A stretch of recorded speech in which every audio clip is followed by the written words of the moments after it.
நண்பர்கள் அனைவருக்கும் பாலாரஞ்சவேகம் YouTube channel சார்பாக இனிய நல்வணக்கம். இந்த நாள் உங்கள் அனைவருக்கும் இனிய நாளாக அமையட்டும்.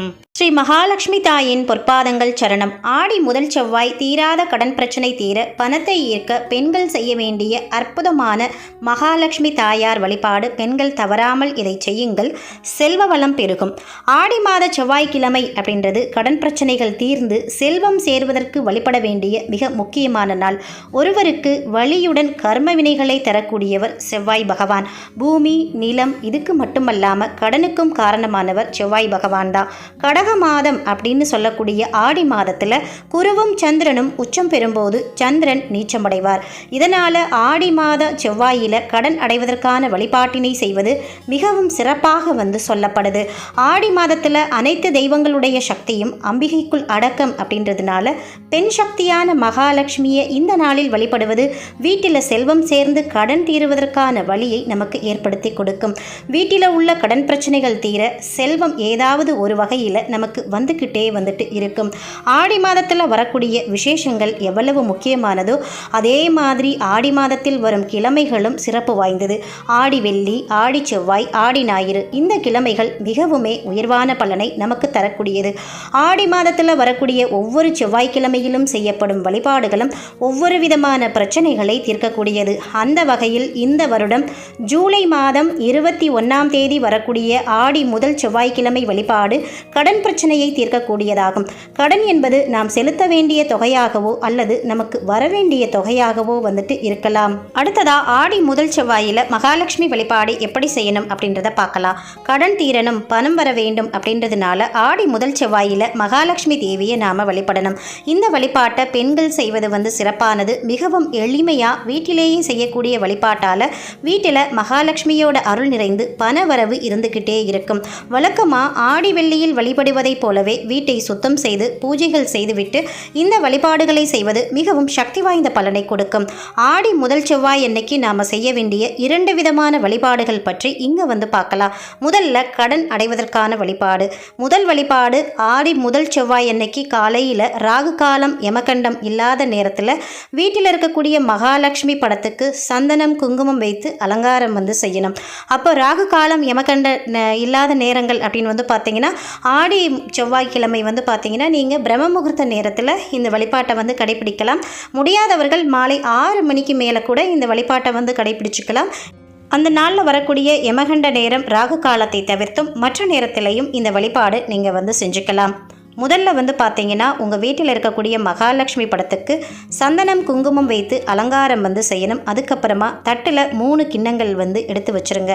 இது பிளாஸ்டிக் இல்லாமல் மற்ற பொருளால் ஆனதாக இருக்கட்டும். ஒரு கிளாஸ் பவுலாக இருக்கலாம், இல்லைனா பார்த்தீங்கன்னா சில்வர் பவுல் கூட வச்சுக்கலாம். நீங்கள் அந்த மாதிரி எடுத்து வச்சுக்கிறங்க. மரத்தில் இருக்கக்கூடிய சின்ன சின்ன பவுல் மாதிரி கூட நீங்கள் எடுத்து வச்சுக்கலாம். கண்ணாடி பீங்கான் இந்த பொருட்கள் இருப்பது ரொம்பவே சிறப்பாக சொல்லப்படுது. இந்த கிண்ணத்தில் ஒன்றில் பச்சரிசி, இன்னும் 2 இருக்குல்ல, அதில் ஒன்றில் டைமண்ட் கற்கண்டு, 3ஆவது கிண்ணத்தில் பாசிப்பருப்பு. இதை போட்டு மகாலட்சுமியோட படத்துக்கு முன்னாடி நீங்கள் வைத்து வழிபாடு செய்யணும்.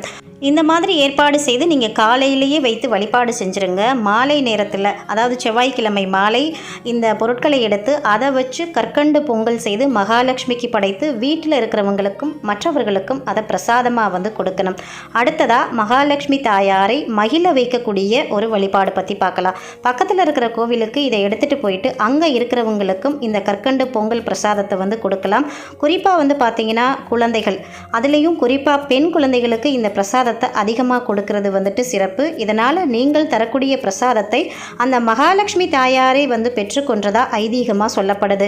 காலையில் இந்த பொருள்களை வைத்து படைத்து வழிபாடு செய்ய முடியாதவங்க மாலையில் படைத்து வழிபட்டுட்டு மறுநாள், அதாவது புதன்கிழமை அன்னைக்கோ அல்லது வெள்ளிக்கிழமையில் கற்கண்டு பொங்கல் செய்து மற்றவர்களுக்கு கொடுக்கலாம். இப்படி பொங்கல் வைத்து வழிபாடு செய்ய முடியாதவங்க கற்கண்டை வாங்கி மகாலட்சுமி தாயாருக்கு படைத்துட்டு அதை பிரசாதமாக எல்லாருக்குமே கொடுக்கலாம். அடுத்ததாக நாம் செய்ய வேண்டிய வழிபாடு பார்த்தீங்கன்னா பணத்தை இருக்கக்கூடிய பூஜை தான் நம்ம 2வது வழிபாடாக செய்ய போகிறோம். இதை பார்த்தீங்கன்னா செவ்வாய்க்கிழமையில் வரக்கூடிய செவ்வாய் ஹோரை நேரத்தில் நாம் செய்ய போகிறோம். ஹோரை பிடித்தவனுக்கு அதாவது ஹோரை அறிந்து நாம் செயல்பட்டோம் அப்படின்னா எல்லா செயல்லையுமே வெற்றியடைய முடியும். அதனால் செவ்வாய்க்கிழமை செவ்வாய் ஹோரை பார்த்தீங்கன்னா காலை 6 மணி முதல் 7 மணி வரைக்கும் இருக்கும். அந்த நேரத்தில் நாம் இந்த வழிபாடு செய்ய போகிறோம். விநாயகருக்கு ஒரு தேங்காய் சிதறுக்காய் வந்து விட்டதுக்கப்புறமா யாருக்கு கடன் கொடுக்க வேண்டுமோ அவங்களுக்கு ஒரு சின்ன தொகையை நீங்கள் அனுப்பி வைக்கலாம். இல்லைன்னா நேரடியாக கூட கொண்டு போய் இந்த செவ்வாய் ஹோரை நேரத்தில் வந்து கொடுக்கலாம். இதனால் விரைவில் கடன் அடைவதோட மீண்டும் கடன் வாங்கக்கூடிய நிலை வந்து ஏற்படாது. ஒருவேளை உங்களுக்கு பேங்க் கடன் தான் இருக்குது அப்படின்னா ஒரு உண்டியல் வந்து எடுத்து வச்சுக்கிறீங்க. அந்த உண்டியலில் அந்த பேங்குக்கு கட்ட வேண்டிய கடன்ல இருந்து ஒரு சின்ன தொகையை எடுத்து அந்த உண்டியலில் நீங்கள் வந்து போட்டு வைக்கலாம். அதுக்கப்புறமா வந்து பார்த்தீங்க அப்படின்னா மாலை நேரத்தில் வீட்டோட பூஜை அறையில் ஒரு மரப்பலகை வைத்து அந்த மரப்பலகையை பன்னீரால் துடைத்து சுத்தம் செஞ்சுட்டு அதன் மீது பச்சரிசி மாவால் ஒரு ஸ்வஸ்திக் சக்கரம் வந்து வரைஞ்சிக்கிறங்க. வெள்ளை நிற பச்சரிசியில் வரையப்பட்ட அந்த கோட்டுக்கு பக்கத்திலேயே பச்சரிசி மாவையும் மஞ்சள் தூளையும் கலந்து ஒரு கோடு வந்து வரைஞ்சிட்டு 4 புறமும் குங்குமத்தால் பொட்டு வந்து வைக்கணும். இதில் இருக்கக்கூடிய அந்த வெள்ளை நிற மாவு அப்படின்றது சந்திரனையும், மஞ்சள் நிறத்தில் இருக்கக்கூடிய அந்த மாவு வந்து குருவையும், குங்குமம் வந்து செவ்வாயையும் குறிப்பதாகும். இந்த ஸ்வஸ்திக் சக்கரத்துக்கு 108 லக்ஷ்மி அஷ்டோத்திரம் சொல்லி பூக்களால் தூவி அர்ச்சனை வந்து செய்யணும். நைவேத்தியமாக பால் பாயசம் படைத்து வழிபாடு வந்து செய்யலாம். கனகதாரா சோஸ்திரம் படைக்கிறது வந்துட்டு சிறப்பு. இந்த பிரசாதத்தை வீட்டில் இருக்கிற அனைவருமே பிரசாதமாக வந்து சாப்பிடலாம். இந்த வழிபாட்டால் வீட்டில் மகாலட்சுமி நிரந்தரமாக குடியிருந்து ஐஸ்வர்யங்களை வழங்கி கொண்டே இருப்பாள் அப்படின்றது நம்பிக்கையாக வந்து சொல்லப்பட்டிருக்கு. இங்கே சொல்லப்பட்ட இந்த வழிபாட்டு முறைகள் உங்களுக்கு மிகவும் பயனுள்ளதாக இருந்திருக்கும் அப்படின்னு வந்து நினைக்கிறேன். நாளை வரக்கூடிய ஆடி மாதத்தோட முதல் செவ்வாயில் நீங்கள் இந்த வழிபாடை வந்து செய்து மகாலட்சுமி தாயாருடைய அருளை பரிபூர்ணமாக வந்து பெறணும் அப்படின்னு வந்து கேட்டுக்கிறேன். அடுத்தடுத்து வரக்கூடிய பதிவுகளில் அடுத்த 2வது செவ்வாய்க்கிழமை என்ன பண்ணணும், 3வது செவ்வாய்க்கிழமை என்ன பண்ணணும் அப்படின்ற தகவலையும் நம்ம வந்து தர இருக்கோம். அதனால் இது வரைக்கும் நீங்கள் நம்ம சேனல் சப்ஸ்கிரைப் பண்ணாமல் இருக்கீங்க அப்படின்னா சப்ஸ்கிரைப் பண்ணிவிட்டு பக்கத்தில் இருக்கிற பெல் பட்டன் கொடுத்து ஆல் அப்படின்ற நோட்டிஃபிகேஷனையும் ஆன் பண்ணி வச்சுக்கிறோங்க. இந்த வீடியோவுக்கு ஒரு லைக்கும் ஹைப்பும் வந்து கொடுத்துட்டு கமெண்ட் செக்ஷனில் ஓம் மகாலட்சுமியை போற்றி போற்றி அப்படின்ற ஒரு கமெண்ட்டும் வந்து கொடுங்க. மற்றும் ஒரு நல்ல பதிவில் சந்திப்போம். அதுவரை உங்களிடமிருந்து விடைபெறுவது உங்கள் பாலா. நன்றி, வணக்கம், வாழ்க வளமுடன்.